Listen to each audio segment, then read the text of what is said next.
aceitarem sim, esses comprar trade-offs, as armas. mas é esse o aspecto que eu quis focar também quando comparado com os anos 90. Nos anos 90 não havia alternativa. Era o fim da história.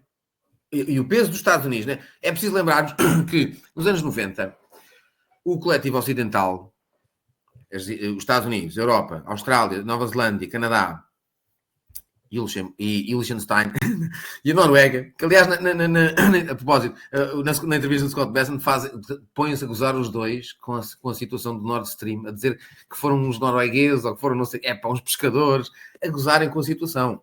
Bom, mas estavas-me a dizer nos anos 90, o coletivo ocidental, o PIB desses países sobre o PIB mundial era de cerca de 70%. E hoje não chega a 40%. E, portanto, essa capacidade de determinar preços de mercado, de influenciar decisões de investimento e de supply chains, de ter capacidade de persuadir e de chantagear países e de fazer trade-offs agressivos, já não existe. A Europa, que já está num buraco, foi-se pôr num beco ainda mais longe, mais escuro, porque já assumiu uma guerra contra a Rússia e não tem armamento. Mesmo que a ThyssenKrupp, mesmo que a Siemens, que todas comecem a converter-se para um complexo militar, não conseguirão, digamos, ter um output e ter a capacidade de design e de cutting edge technology. Portanto, vão ter sempre que comprar armas aos americanos.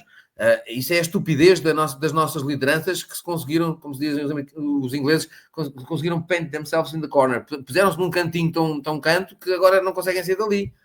Porque mutilaram a sua capacidade de gerir a situação, porque se extremaram. Puseram-se numa situação muito extrema e com pouca capacidade de agora sair dali. E, portanto, aliás, esta coligação é chamada coligação da autodestruição. E aqui a Europa vai sofrer muito mais do que provavelmente a China, não é? Quer dizer, acaba por ter o seu sistema financeiro. Eu não posso falar da China, não consigo parar de rir. É melhor passar ao Luís Filipe. Isto é o ano da China. Aliás, eu vou passar só para terminar o que eu estava a dizer. Mais impactante do que as tarifas, para a definição desse paradigma, e os historiadores falaram sobre isso, digamos, é também um label, mas chamado DeepSeek. O DeepSeek, como símbolo, para já foram os Mag 7. Não nos esqueçamos que a performance dos últimos 5 anos do S&P 500 podia ser separada entre S&P 7 e S&P 493, completamente distintas. E as pessoas que vejam isso. E destruir-se logo essa parte do valor acrescentado possível e digamos, do mapa de cash flows da economia por aí, isto é uma estalada na economia americana brutal. Por isso é que é preciso um plano de choque desta dimensão também. Isto faz parte... Aliás, este plano das tarifas tornou-se muito mais elaborado e muito mais consequente em termos do endgame por causa disso também, porque há uma parte da economia americana que era suposto gerar um valor significativo que vai estar suprimida. E uma parte da economia com grande valor acrescentado, sim. Valor acrescentado. E capacidade de gerar impostos, percebes? E na qual os Estados Unidos colocavam grandes esperanças. Era uma coisa monopolizada já. Eles tinham aqueles cash flows já cristalizados, já para o futuro, estão congelados, já isto é tudo nosso. Isso estava tudo garantido já. É o dilema das potências em declínio, que não estão a perceber que estão em declínio, mas já estão em queda livre. É o coiote, é o dilema do coiote, que já está... Só para termos aqui uma ideia, este é o piso do PIB americano no mundo, o PIB nominal americano no mundo, 24,32%. Agora, é importante perceber que há aqui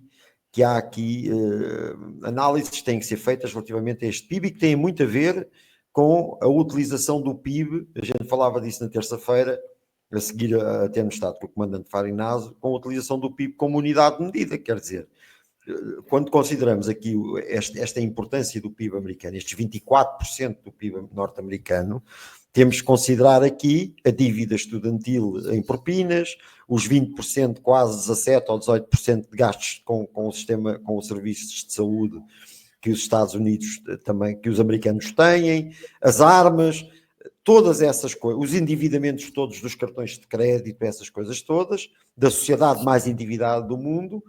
É uma economia muito financiarizada e isso é o drama do consumir. Isto é, a situação em que os Estados Unidos se encontram na mudança de paradigma estão amputados de capacidade tecnológica de facto, na que conta, não é só digamos, nas redes sociais. Estamos a falar de armas, estamos a falar de medicamentos, muitas coisas. Sabe? Aliás, ele também me foca isso. O Covid foi um teste, um acid test, porque acaba por trazer as fragilidades da economia americana numa situação, digamos, limite.